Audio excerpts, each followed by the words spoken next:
I won't ask how many of you are in pajamas. Some of us have been up and hard at work for at least 3 hours. But anyway, thank you for joining this today. I don't know what it's going to be like. I hope you'll be a bit informed. I also have thanks to give to Paul, who's been very generous, sending me pictures that I've never seen of my family, and that was kind of exciting. And here I have to admit that my admirable, capable daughter has very diligently led me through the process to this. And believe me, that's been an uphill job for her. I can talk, I can write, and I can research, but the intricacies of this reading is way beyond me, and I intend to stay that way. And last of all, I'd like to thank Daniel, because he's had imagined and executed a rather unique Du Bois University, an opportunity for everybody to get together. You can hear? It's a hearing. Yeah, and I'm awaiting all the other amazing stories from the rest of you. So I'll get started, and here we go. Daniel, I just got a flash that somebody's in the waiting room. Can you let them in even though I'm sharing the screen? Yep, I'll keep Okay. an eye on it and let people in. Okay, perfect. Thanks. Okay, all right. So Now we're you're going to ready. go. Am I ready to go? There you go, mommy. Slide 2. Okay, there we go. Today, I'd like to present to you some facts, figures, and fun about Catherine, Patricia, Dorothy Du Bois that you, her family, possibly don't know, and that I remember or have searched out to give you another view of this wonderful person. She was my sister. She may have been your mother, grandmother, aunt, or related to you in some other way. Those of you who are directly related to her carry her genes and chromosomes in equal portions to those of her husband, Bill. You've had more opportunity to learn of your Du Bois heritage and see in yourself some of that family trait, but not the same opportunity to be part of the Doherty family heritage because of this circumstances and family makeup. So this little presentation is an attempt to repair that loss and introduce to you some family members from the past without ever having to know. I'll begin with our grandparents, which will be brief, move along to our dad's history, and then to the 8 years of Kay, as I, 10 years her junior, remember them. There are few photos to enliven this talk, unfortunately. It will be ears, not eyes, that get you through today. You can do yours too. The surname Doherty is a very old Irish name, and there are multiple spellings of it, as well as multiple pronunciations, not all easy on the ear.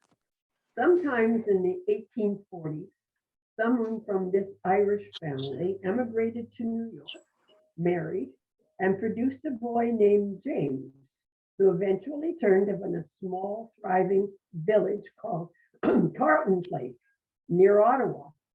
Early founders of this settlement dammed the nearby Mississippi River to produce power for lumber mills to harvest the huge white pines that covered nearby forests, and an early railroad line was built to ship the lumber. Now, the previous picture, I hope, shows a back street of Carleton Place. I hope that wasn't the main street. And if you remember the quality of the road, you'll figure out that more action took place on the river than on the road. So, yeah, that's, and those aren't our relatives, I hope. Anyway, in the left-hand side is the planing mill. James worked there for a couple of years, and everything seems to have happened on the riverbank. Next slide in. Yeah. Oh, okay, we should mute. Yes, I hope Billy. I'm just gonna really quickly, Auntie Helen. I'm just gonna put everyone on mute. So if you're not Auntie Helen or Anne, you're gonna be on mute. And then if you're having a hard time getting off mute, just text me. What are you, Helen? You done? So everybody's on mute. That means everything can hear. She doesn't know. You're good, Mom. Go ahead. Okay. all Almost right. everyone. I'm doing one at a time, but over I to you, want Auntie Helen. Billy, I want Billy to look at this very closely. Down near the bottom, you could buy 44 feet of what looks like 8-foot lumber for 44 cents. How's that compare with today? In fact, you could buy all that lumber for $22. So quickly calculate what it would cost to put that out today. Where are you? Oh, Billy's on mute. So we'll get his answer at the end when he's allowed to talk. The other place that James worked was the incredible Findlay Stove Foundry. It's a huge building for a very small type. It lasted 100 years, and the Findlay Oval Cook Stove was sent all over the world. The first Mr. Findlay started that factory with a down payment of $30. It's now a very modern condominium in Carleton Place. All right. Okay. While living there, James met and married Emma Rogers in 1871, 4 years after Confederation, and began a family of 8 living children, of whom our father was the youngest. James was active in the community, part owner of a boathouse, and warden and sidesman in St. James Church. Now, the document on the right with his name outlined is this boathouse thing. And I think it must have been a commercial operation because the river looked to be very busy. And obviously he wasn't the total owner of it. And so this is the only document I could find in the library with his name on it. But he was an entrepreneurial man at some point in his life. He must have sent his children to Sunday school because 2 daughters, Carolyn and Emma, are listed in a curious little book for perfect attendance at Sunday school. James' duties as sidesman are noticed in the month of May, 1889. And in this book, there are records of the birth of Dad's older brother, George. I'll send this book to Paul. It was published in 1889. It's a compilation of Anglican church news from England, Canada, and 3 pages per chapter of Carleton Place. And in the little local listings are what the ladies' aid did, who was decorating the sanctuary for Thanksgiving, who went to Sunday school, who was born and died, and a few other things. Sadly, the book was only published for 1 year. It would appear that not enough subscriptions could be obtained to guarantee its publication the following year. But anyway, so Robert Doherty, or James Doherty, was a very active part of this church community. But James' most noteworthy job was as fire chief of the Ocean Waves, the fire brigade in the village. The fire bell rang in their house, and our dad remembers his dad's fire boots always polished and ready for action at the front door. James' pride in the promotion of this brigade is most evident in the obituary published in the local paper.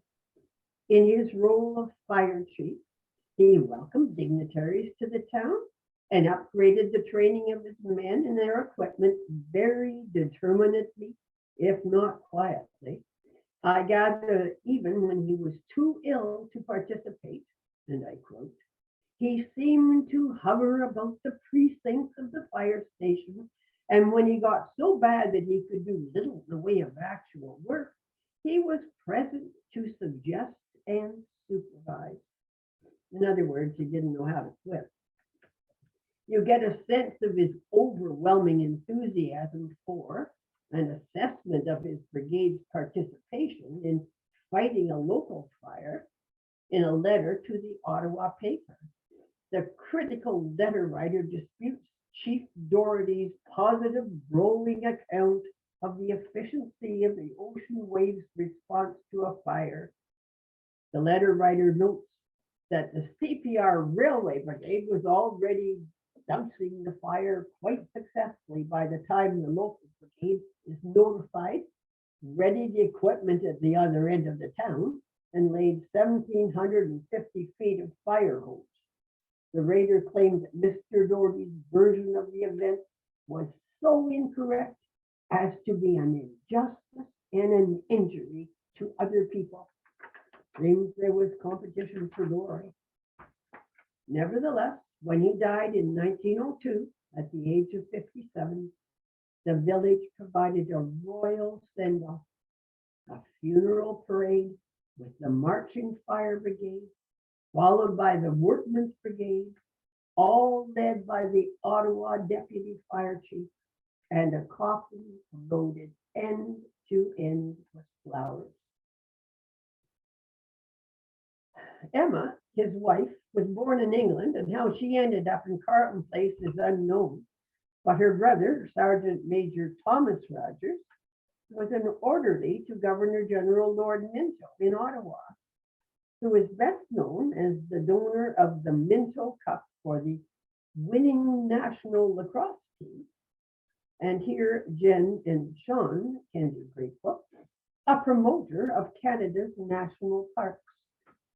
The man on the left is Thomas Doherty, the one nearest the dog. Very smashing looking, I must say.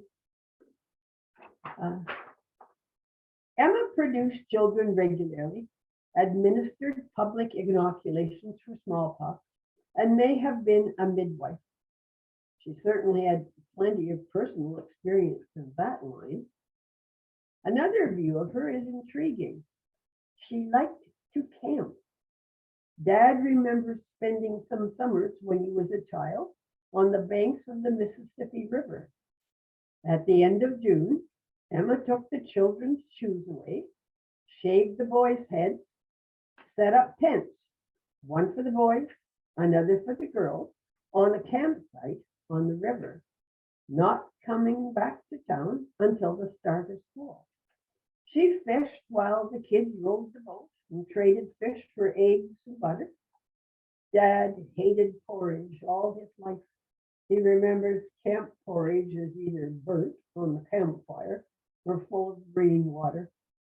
He also remembers the return to school with a new haircut and a brand new pair of shoes, which pained him greatly after a summer of barefoot freedom.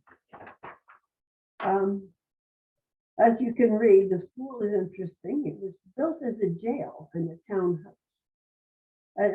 hall. I kind of hope there were some interior accommodations when it set out to be a school. All the Doherty children attended it, and they had good educations. Mary was a teacher, or Mary was a nurse. Anne was a teacher, and Emma was an accountant, and the boys had technical training of some sort. Let's see, what else can I say about it? That's it. And this is what the school produced in letter writing. This is a sample of Dad's writing at about about 5. It's hard to make out, but he's filled the firebox with firewood, and he can do sums up to 5, but he seems incredibly interested in periods. It's kind of fun to have. That's from 1899. Yeah. Sometimes after Jane's death, Emma and several of her grown children moved to Toronto to a house built by her son George. I gather money was in short supply, and the unmarried daughters and sons supported the family. Gradually, 2 sons and 1 daughter married and moved away to California, where their jobs were more plentiful. Our dad remained in Toronto, whether out of duty or out of his musical interests, I'm not sure. When Kay and I were children, grandmother Doherty was living in the Toronto home with daughters Anne and Emma in frugal retirement. Anne made quilts for sale as income. After Anne's death, the 2 Emmas moved to Grafton, a tiny hamlet east of Toronto, and were later joined by Edna who by this time was widowed and living in California. More about Edna later. Grandmother Emma lived a long life. She's the one in the forefront with her hands in her lap. Beside her is her daughter Carrie. Behind Carrie is Evelyn, her disabled daughter, whom I vaguely remember. Beside that is other daughter Emma, and handsome on the end is the minister of the church who's come to visit them. And this is in Grafton. And that's the only picture I have, which is kind of sad in a way. However, that's the way it was. Grandma, yeah. Tell the story about the minister. Oh, all right. Across the road from the house in Grafton is a very beautiful old Anglican stone church. And because it was across the road, the church door was very evident. And apparently Edna had said at some point in her life, too bad that the doors on the church aren't nicer. So about 10 minutes after Edna died, Reverend Mind traveled from his house next door and came to Kay, who was there at the time, and said, oh, very sad about your Aunt Catherine. And I know what a lovely tribute it would be to her. She did not like the new doors. Wouldn't it be wonderful if new doors could come about? Kay said, not very likely. So Mr. Wind went home, and the doors in the church are the same as they've always been, and Edna did not contribute to the upgrading of the Anglican church. Imagine, yes. Kay was insulted. Anyway, get on with this story. She died in 1947, well into her 90s. I remember her as a slightly scary person, sitting bolt up right in a chair, deaf as a post, and probably wondering who I belonged to. I regret being uninterested in her life. I think it must have been interesting. After the deaths of two Emmas, Edna lived alone in the Grafton house until her death in 1970. Kay made several trips east to visit her and was there when she died. That's when Mr. Nin wanted his new doors. There was a bond between them as a result of the 5 years that Edna cared for Kay in California.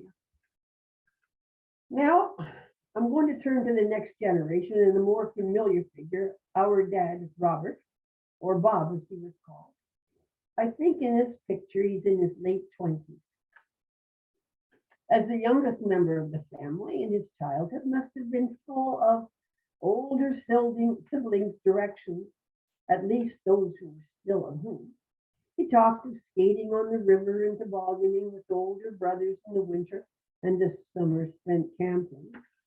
I assumed he went to church and showed some musical interest, as he was the lad who stood behind a curtain near the organ each Sunday and pumped the handle to the wind box to provide the forced air to operate the organ. For this service, he was given organ lessons. By 1903, a new two-manual Casablanca pipe organ with foot pedals had been installed, which must have required a good deal of air pumping, especially if the organist pulled out all the stops. However, the love and ability to play this new organ suited Dad no end. It became a semi-career all his life. Now, this is a three-manual organ, but as you can see, it's a complicated musical instrument to play, and you have to be able to manipulate the pedals, and the stops on the side can be pulled out or in, and it's supposed to represent an orchestra in its entirety, and Dad loved the organ. After graduation from high school in Toronto, he pursued organ lessons and joined the military group, the Queen's Own Rifles. That militia had as its sponsor a wealthy local bigwig, Sir Henry Pellet on the right. Pellet made a fortune in the early electrification of Toronto and built a huge castle-like structure called Castle Noma, complete with, among other things, central heating, a flower-filled conservatory, showers, a stable for his horses reached by an underground tunnel, and a massive organ in the main hall.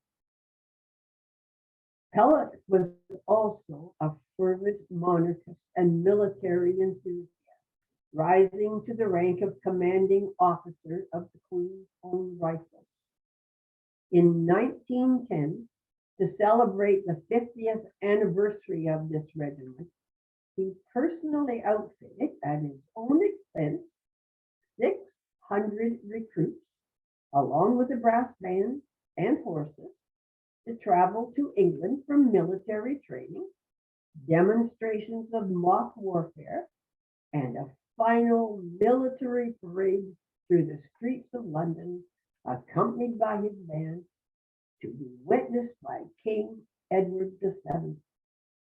He was also secretly hoping to be made a baronet for this show of loyalty and devotion.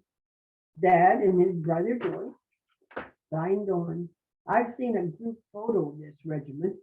Dad's easily identified in it. He's the tallest, skinniest recruit in the back row.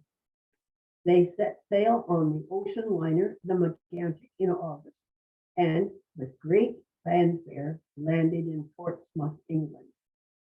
And that's Portsmouth, England landing.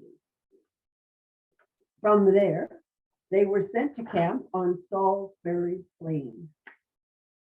Unfortunately, it was the wettest August in history, and the campsite was bogged down in mud, the food bad, and sickness rampant. One officer died of cholera. The straggling, wet, and dispirited soldiers fought their way to London, Sir Henry by car, of course, and finally paraded in diminished glory before sailing home. King Edward said his royal congratulations, but he remained at Balmoral Castle and missed the final parade.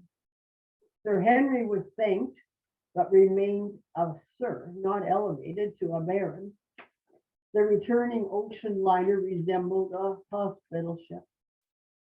Neither Dad nor George were ill, but rather weakened by his adventure. Dad contracted rheumatic fever and was bedridden for the better part of the year. This disease left him with a damaged heart. He also grew another inch that year during recuperation. Aware of that piece of news, I determined at an early age that I'd never lie around in bed for very long, because I didn't want to grow another inch, already being by grade 6 taller than all my friends and most of my teachers.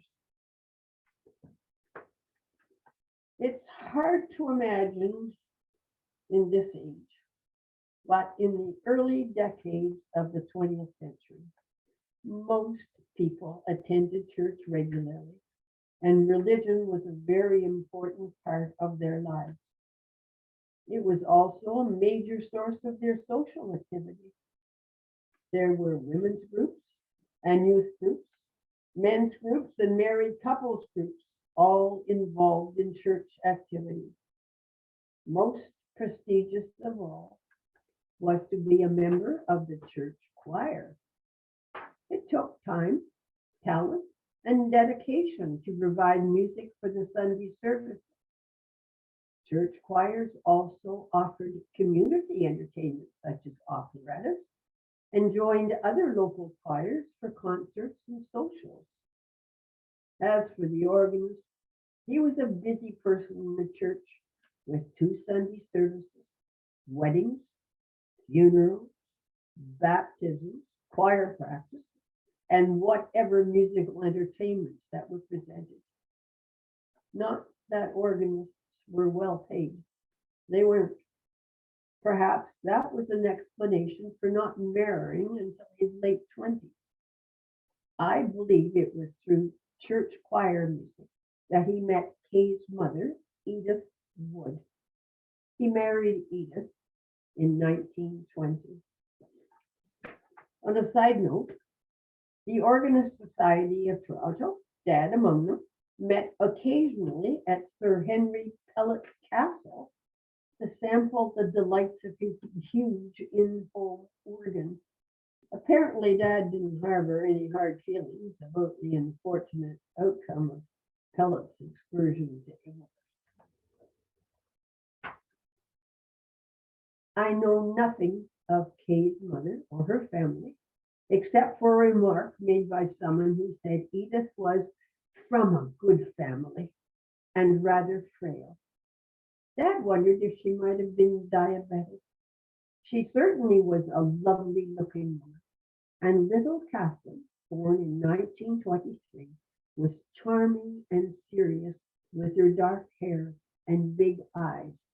And I think if you look seriously at the right-hand picture of Catherine there with the bouquet of flowers, and if you had stuffed Jeffy in a dress at about the same age, they probably would be dead ringers for each other, don't you think? So yeah, for sure. Maybe not even unlike you. How would you look in a dress? Anyway, when Edith died in child, oh no, I was going to say, obviously these photos were taken before she was 6 years of age, when her world changed dramatically. Edith died in childbirth in 1929. I can't imagine the turmoil in little Kay's life, or why the decision was made by our dad to send her to California to live with her dad's sister, Edna, and her husband. I suspect Dad's Toronto sisters were unable or too old to care for her. The same might be said of Edith's relatives. In any case, Kay spent 5 years in Sacramento. Kay explained her dad's absence by telling her friends that he was a fire chief and so busy fighting fires he couldn't take care of them.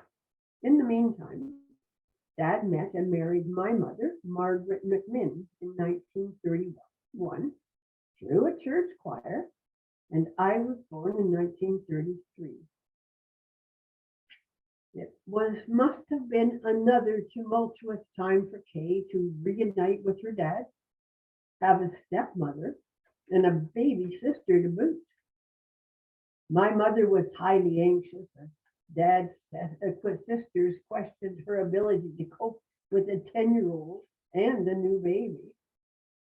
I like to think that I was such a charming baby and delightful toddler that Kay was totally content to be with me in her new situation. Yes, we're great at tent building, apparently. Then, a few years later, in the middle of the Depression, Dad lost his job, and we moved to the little town of Lithgow, where Dad became the organist in a Presbyterian church and began a new career as an itinerant music teacher in rural schools around the area. Kay was a teenager before I asked my parents how come Kay's age was greater than their number of years married. When they explained that she was my half-sister, I cried all day in school. I wanted her to be my whole sister. I needn't have worried. That she was.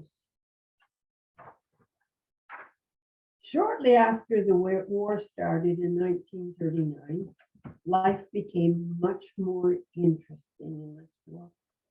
Across the country, new recruits for the armed services swelled in numbers so great that the Army didn't have adequate training facilities anywhere. Unused building in the weirdest places became emergency barracks. An empty woolen mill on Listowel's main street was quickly converted to a barracks, and a whole platoon of young, eager recruits from Saskatchewan took up residence, to the absolute delight of the teenage girls in the town and to the utmost horror of their parents. These young lads were straight from the farm, and the culture shock of moving across the country, being holed up in an old factory, and learning to march on the main street of Listowel with the whole town looking on, bewildered them. The local families were encouraged to invite 2 or 3 recruits for Sunday dinner to make them feel at home. Our parents did. I can still see these 18 and 19-year-olds, flustered and embarrassed beyond belief, sitting at the dining room table while our mother passed the potatoes and gravy, urging them to eat, and our fathers struggling to make conversation while they stared at their hands in total discomfort. And there was Kay, all dolled up, eyeballing each of them as a candidate for a potential date. One recruit named Wimpy was quite taken with Kay, and he spent as much of his free time at our place as he could manage. Quite often they babysat me. Our parents could go to choir practice, quite confident there would be no hanky-panky going on, since they knew I'd squill on them if I didn't get looked after to my satisfaction. Wimpy was shipped out in a while and ended up in the campaign in Sicily. He had great hopes to come back to Kay after the war, and letters arrived for him for quite a while. Kay wasn't ready to be tied down to anybody. She'd finished school, and the wider world was ready for exploring. I hope you'll notice the lovely striped socks she seems to be wearing in those pictures. I gather it was a fashion statement for 1940. And while you Du Boises can look at Wimpy, you could have been more like him if Kay had liked him. You never know. Anyway, that was Wimpy. Let me see. What did I leave off with? Oh, the big world beckons, and Toronto and its movie houses and big department stores outshone the charms of Listowel by a large margin. Kay and her friend Mina moved out and got jobs in a bank, I think. Housing wasn't a problem, as our grandmother McMinn, my mother's mother, had a spare bedroom and could exercise some supervision over these enthusiastic young women. It also didn't hurt that Nanny Min's daughter, Vida, had married a man by the name of Ted Dubois, and they lived close by. Their daughter, Marguerite, was born disabled and required 24-hour care. Marguerite there is in her 20s. She was a victim of spina bifida when she was born. And in 1935, most children died shortly after birth. Marguerite had the good luck, I guess, to have been one of the earliest patients to have surgery performed on her. It saved her life, but the result of the operation caused her head to swell enormously, and she was paralyzed from her armpits down. And she was quite a care for Ted and Vida for the 35 years that she lived. There were no modern wheelchairs or hospital beds or equipment. Vida and Ted had a struggle. Anyway, being homebound, Ted and Vida and Margot welcomed company most of the time. Ted was gregarious, and his friends and colleagues from the munitions factory where he worked made his home a happening place each weekend. Kay and Mina were regular visitors. Ted also had 3 brothers who joined the Air Force from time to time, and from time to time were posted to Toronto, where they visited Ted and Vida. One of those brothers, Bill, charmed Kay out of her striped socks, and when Bill was posted to Winnipeg, Kay decided to follow him and get married.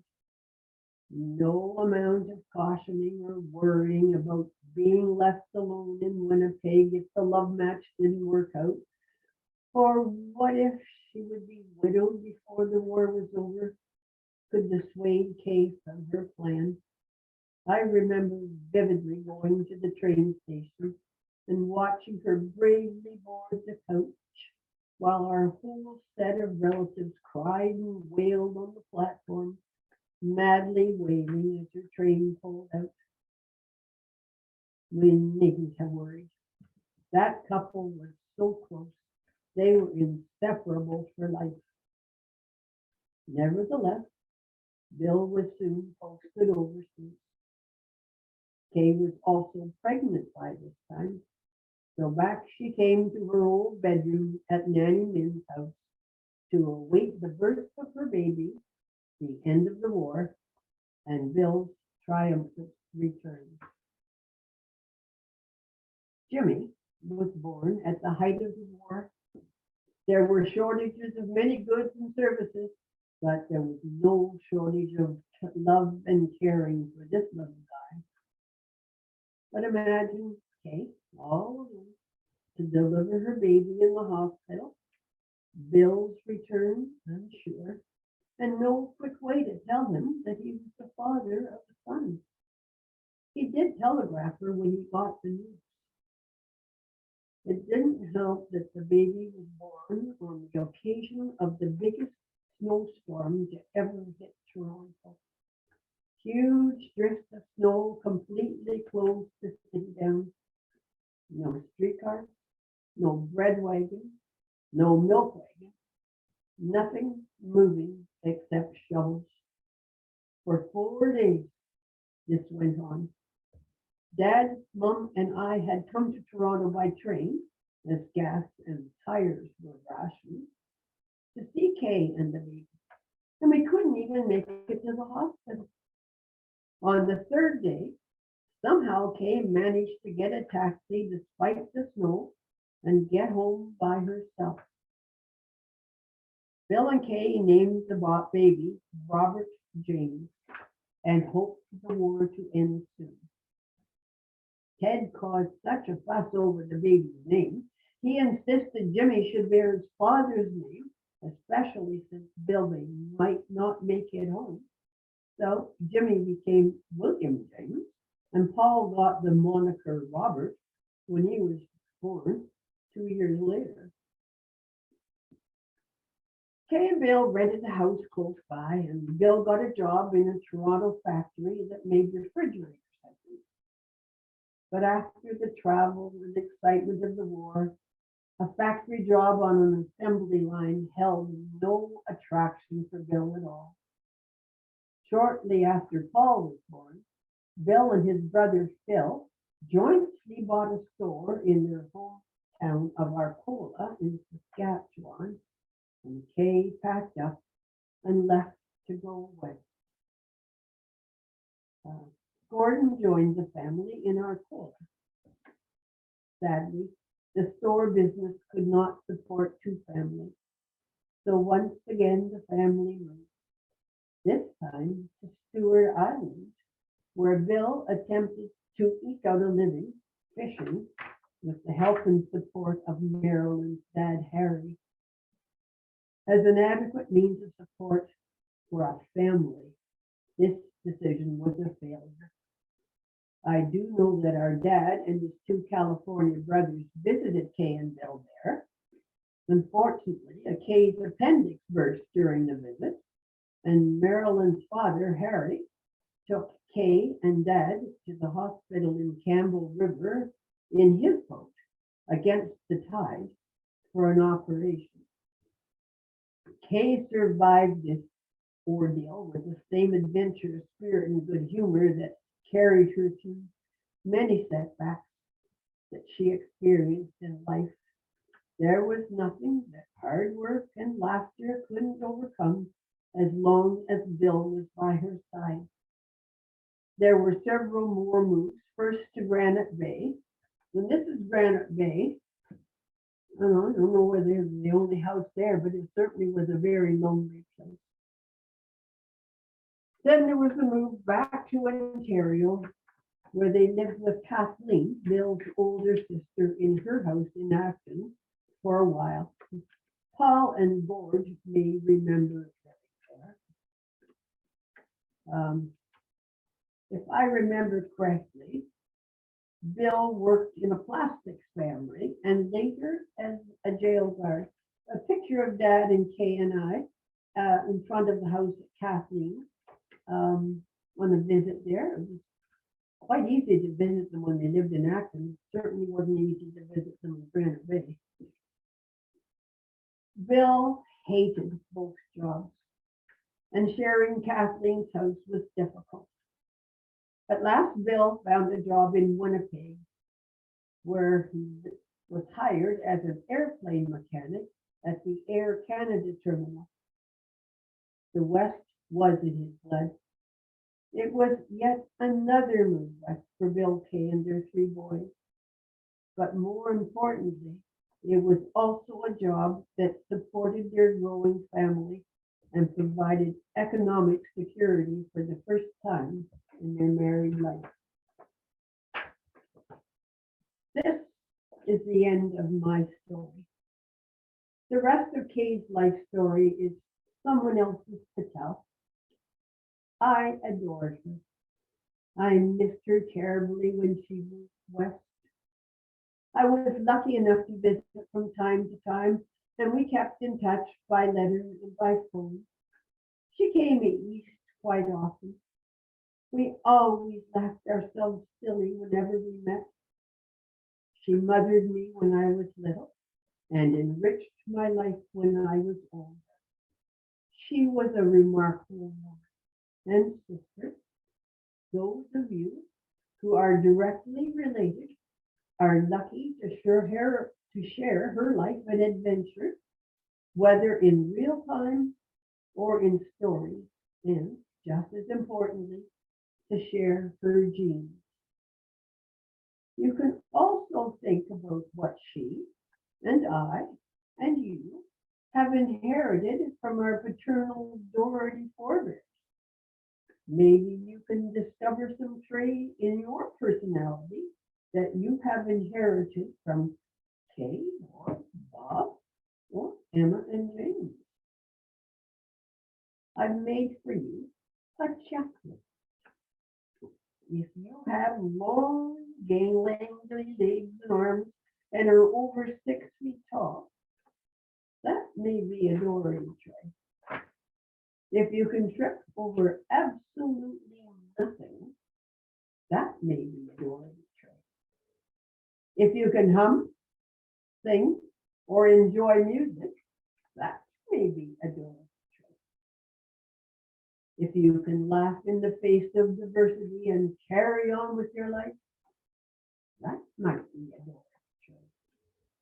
And lastly, if you are a genuinely nice person, handsome, positive, and loving, then you are definitely a bearer of the Doherty family heritage.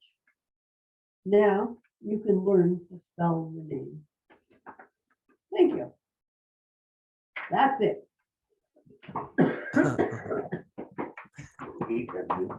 Okay. Awesome. Thanks so much. That was amazing. Thank you. That was so great. Well, thank you. So much info I didn't know. Well, a lot of it I didn't know either. So it's kind of fun. It's been a learning situation for everything. And I look at you all, I look at you all, you're all kind of handsome. I have a question. You're all be Doherty. An awful lot of you are horribly tall. A couple of you are fall over things. I know that. And now you know a little more of your history than you might have. And you can forget the bad parts and the ugly pictures and the other things. Yeah. Anyway, if you have anything to offer and interest to me that you know about Kay that she might have told you, I'd love to hear it too. Because in a way, being 10 years older than I wasn't really at her level of learning things, and I don't remember that much. And frankly, she wasn't with me all that long. By the time she joined, she was about 10 years older than I was. So the family was. Hey, Mom, a few times. I think Billy has a question for you, maybe. Does Billy have a question? Yeah. Maybe. Is it true? Is it true that Donnie's adopted? He's not tall. I've wondered about that too, except that Donnie can be quite careless of where his feet are. So I think that allows him back into the family.